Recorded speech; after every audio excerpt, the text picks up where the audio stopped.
नमस्कार दोस्तों, today's mail box में आप लोगों का बहुत बहुत स्वागत है। और जैसा कि आप थंबनेल में देख रहे हैं कि एसबीआई क्लर्क की वैकेंसी आ चुकी है। एसबीआई क्लर्क की नोटिफिकेशन जारी कर दी जा चुकी है। और इस बार जो एसबीआई ने धमाका लेकर आया है, बहुत ही बड़ा धमाका लेकर आया है, जो कि 13,735 पोस्ट का वैकेंसी है। और 2010 के बाद शायद ही आपको इतना बड़ा वैकेंसी देखने को मिला होगा। 2010 के पहले 15,000 के लगभग एक बार वैकेंसी आई थी। उसके बाद से 2010 के बाद से कभी 3,000, कभी 3,500, कभी 7,000, मैक्सिमम 8,500 तक की वैकेंसी आई है। और इस बार 13,735 पोस्ट जो कि आपको देखने को मिल रहा है। और आने वाले समय में जब ये सिलेक्शन पोस्ट में आएगी तब कहीं ना कहीं ये वैकेंसी और भी बढ़ जाएगी।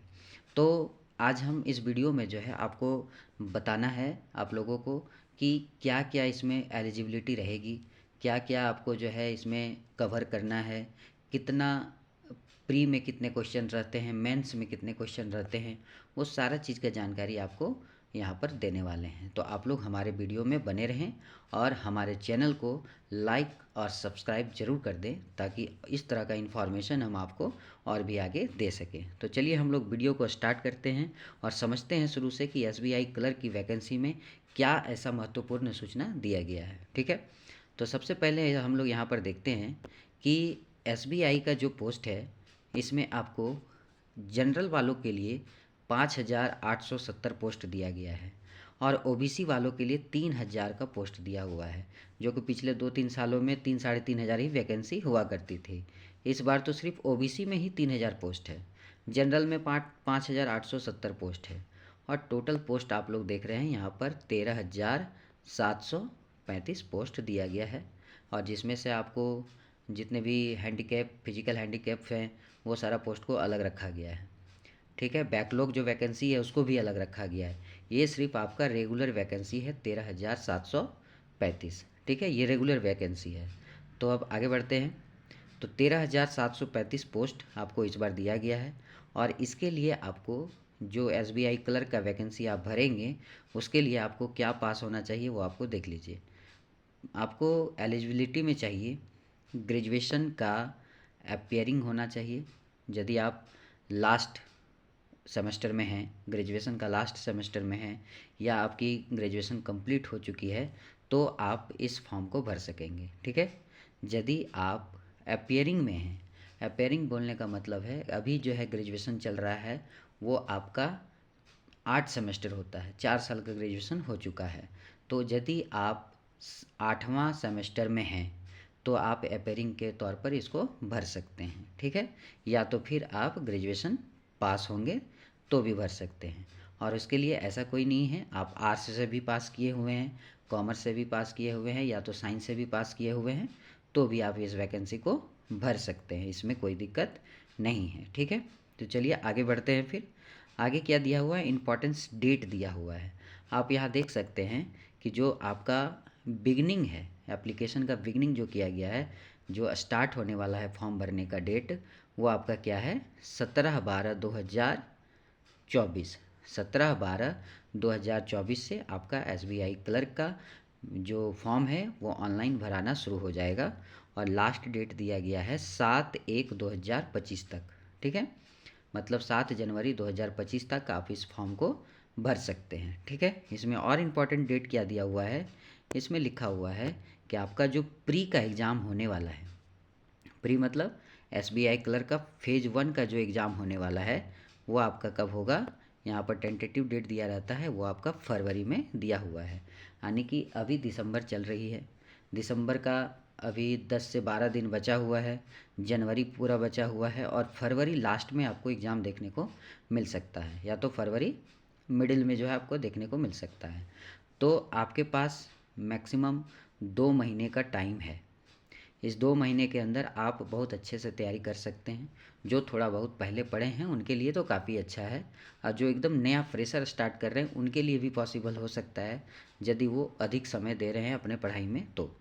ठीक है, और फेज़ 2 का जो एग्ज़ाम है वो आप देख सकते हैं यहाँ पर कब है, मार्च अप्रैल में है। ठीक है, फेज़ 2 मतलब मेंस का जो एग्ज़ाम होने वाला है, यदि आप प्री क्वालिफाई कर जाएंगे तो आपको मेंस का एग्ज़ाम देना पड़ेगा और उसके लिए आपको डेट दिया गया है मार्च अप्रैल 2025। इसका मतलब ये है कि मार्च का लास्ट में और अप्रैल फर्स्ट में, इतना ही डेट में आपका मेंस होने वाला है।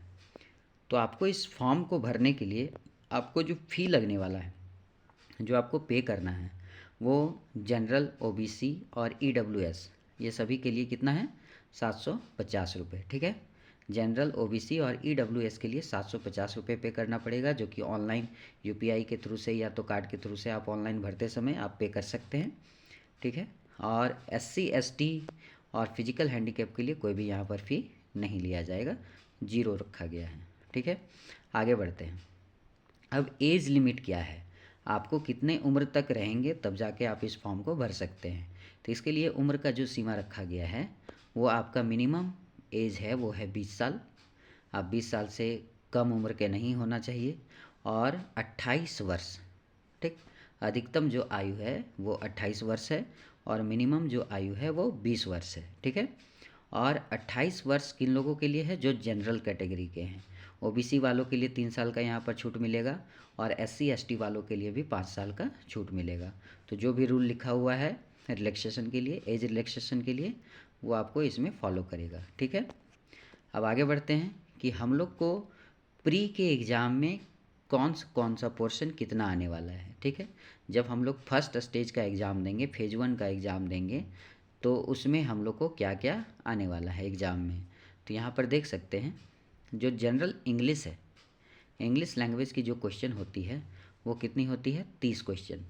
30 क्वेश्चन, और उसके लिए मार्क्स है 30। और इसके लिए टाइमिंग मिलने वाला है 20 मिनट का, सेपरेट टाइम मिलेगा, सेपरेट। आपको कंबाइंड टाइम यहाँ पर नहीं दिया जाएगा। यानी कि आप इंग्लिश का जब सेक्शन स्टार्ट करेंगे तो आपको 20 मिनट में 30 क्वेश्चन को सॉल्व करना है। यदि आप 20 मिनट के अंदर नहीं कर पाएँ तो ऑटोमेटिक इंग्लिश का जो सेक्शन है वो बंद हो जाएगा, और दूसरा जो सेक्शन है वो स्टार्ट हो जाएगा। फिर आप दोबारा इंग्लिश के सेक्शन में नहीं जा सकते हैं। ठीक है, अगला पोर्शन क्या है, न्यूमेरिकल। न्यूमेरिकल एबिलिटी यानी कि मैथ्स जो आपका आने वाला है वो है 35। ठीक है, कितना होगा, 35 होने वाला है। और इसके लिए जो आपको मार्क्स मिलेगा वो 35 ही मिलेगा। और इसके लिए भी टाइमिंग कितना रखा गया है, 20 मिनट, 20 मिनट का टाइमिंग रखा गया है। फिर है रीजनिंग का। रीजनिंग में क्या है, आपको यहाँ भी 35 क्वेश्चन है और 35 मार्क्स है, और टाइमिंग कितना है, 20 मिनट। तो आप इस चीज़ को थोड़ा सा ध्यान में रखें कि सभी सब्जेक्ट के लिए आपको, सभी सेक्शन के लिए सेपरेट सेपरेट 20-20 मिनट का टाइम मिलेगा। टोटल 1 घंटा, क्वेश्चन की संख्या 100, और उसके लिए मार्क्स मिलेगा 100, और टाइम क्या होगा आपका, 1 घंटे का टाइम रहेगा, जो कि सेपरेट सेपरेट बांटा गया है। ठीक है, अब आगे बढ़ते हैं। मेंस का एग्ज़ाम में किस तरह होने वाला है।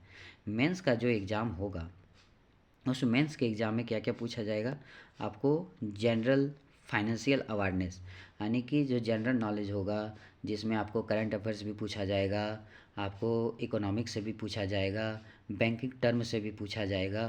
तो इस तरह से जो भी क्वेश्चन आने वाले हैं, उस क्वेश्चन की जो संख्या होगी वो 50 होने वाली है।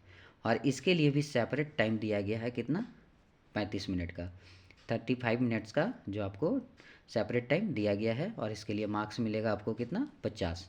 50 क्वेश्चन, 50 मार्क्स। ठीक, अगला है जनरल इंग्लिश। और जनरल इंग्लिश का जो टाइमिंग है, वो टाइमिंग क्या है आपका, 35 मिनट। इसमें भी आपको 35 मिनट का टाइम मिलेगा। क्वेश्चन की जो संख्या रहने वाली है वो 40, और मार्क्स मिलने वाला है 40। अगला जो है वो है क्वांटिटिव एप्टीट्यूड, जो कि मैथ्स का सेक्शन है, और इसमें क्वेश्चन रहने वाला है 50, और इसमें मार्क्स रहने वाला है 50। टाइमिंग क्या मिलेगा इसको, 45 मिनट। ठीक है, अब रीजनिंग के लिए आते हैं।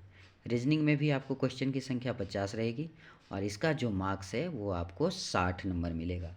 मतलब ये है कि रीजनिंग का जो कुछ कुछ क्वेश्चन है, जिसमें आपको 1.25 मार्क्स भी मिलेगा, किसी क्वेश्चन में 1.5 मार्क्स भी मिलेगा, इस तरह से रिलेटेड है। सभी क्वेश्चन में 1.25 और 1.5 नहीं है, किसी किसी क्वेश्चन में आपको 1.25 का मार्क्स दिया गया है। इस तरह से मिला के ये 60 नंबर का होता है। ठीक है, और इसके लिए भी टाइमिंग कितना दिया गया है, 45 मिनट। तो इस सेक्शन को भी आप बढ़िया से देख लीजिए, सभी के लिए सेपरेट सेपरेट टाइम है, इस चीज़ को ज़रूर ध्यान में रखें। और जब भी आप घर में मॉक टेस्ट लगाएं, जब भी आप प्रीवियस ईयर का सेट बनाएं, तो आप इसी तरह का सेपरेट सेपरेट टाइम देकर ही बनाएं, ताकि आपको आने वाले जो ऑनलाइन एग्ज़ाम होगा उसमें आपको उसी तरह का प्रैक्टिस करने को आपको पहले से मिल जाएगा। ठीक है, तो ये सब चीज़ सारा चीज़ ध्यान में रखिए, सारा सिलेबस को बढ़िया से देख लीजिएगा और उसके बाद लग जाइए तैयारी में। बहुत ही बढ़िया मौका है, जिनका भी उम्र बचा हुआ है, जिनके पास एज है, आप 28 साल तक पूरा कर चुके हैं और या तो ओबीसी वाले जो हैं 31 ईयर तक हैं, तो आप इस फॉर्म को ज़रूर भरें। यदि पहले से तैयारी किए हुए हैं तो आपको बहुत अच्छा रिजल्ट मिलने वाला है। बस जो पहले से तैयारी किया है उसको 1 महीना बढ़िया से पढ़ना है, आपको प्री का रिजल्ट आराम से देखने को मिलेगा। इसमें एक और इम्पॉर्टेंट बात है दोस्तों, आपको समझना ज़रूरी है कि इसमें जो पासिंग मार्क्स होता है ना, वो कंबाइंड होता है, सब्जेक्ट वाइज अलग अलग पासिंग मार्क्स नहीं होता है। ठीक है, ये भी बहुत बढ़िया इसमें फैक्टर है। माने आपको ऐसा नहीं है कि मैथ में या रीजनिंग में या इंग्लिश में सेपरेट सेपरेट कुछ पासिंग मार्क्स मिलेगा, ऐसा कुछ नहीं है। ये आपको कंबाइंड जो है मिलने वाला है। ठीक है, इसमें आपको कंबाइंड मार्क्स लाना है, जिसमें आपको कट ऑफ रखा जाएगा कि आपको 50 में पास करना है कि 60 में पास करना है। वो कंबाइंड रूप से आप मार्क्स लाएंगे तो पास हो जाएंगे। ऐसा नहीं कि इंग्लिश में 4 नंबर है तो हम फेल हो गए, रीजनिंग में 4 नंबर है तो फेल हो गए, ऐसा कुछ नहीं है। यदि आप 1 नंबर भी लाते हैं और बाकी सब में ज़्यादा मार्क्स लाते हैं तो भी आप पास कर सकते हैं प्री में। ठीक है, तो इस सारा चीज़ को आप थोड़ा ध्यान में रखिए और अपने पढ़ाई को जारी कर दीजिए आज से ही, लेट ना करें, क्योंकि बहुत बढ़िया वैकेंसी है। बहुत दिनों के बाद एसबीआई ने ऐसा वैकेंसी दिया है। तो ठीक है दोस्तों, आप इस नोटिफिकेशन को अपने दोस्तों के साथ शेयर कर दें ताकि उनको भी यह सारा बात समझ में आ जाए। ठीक है, थैंक यू सो मच।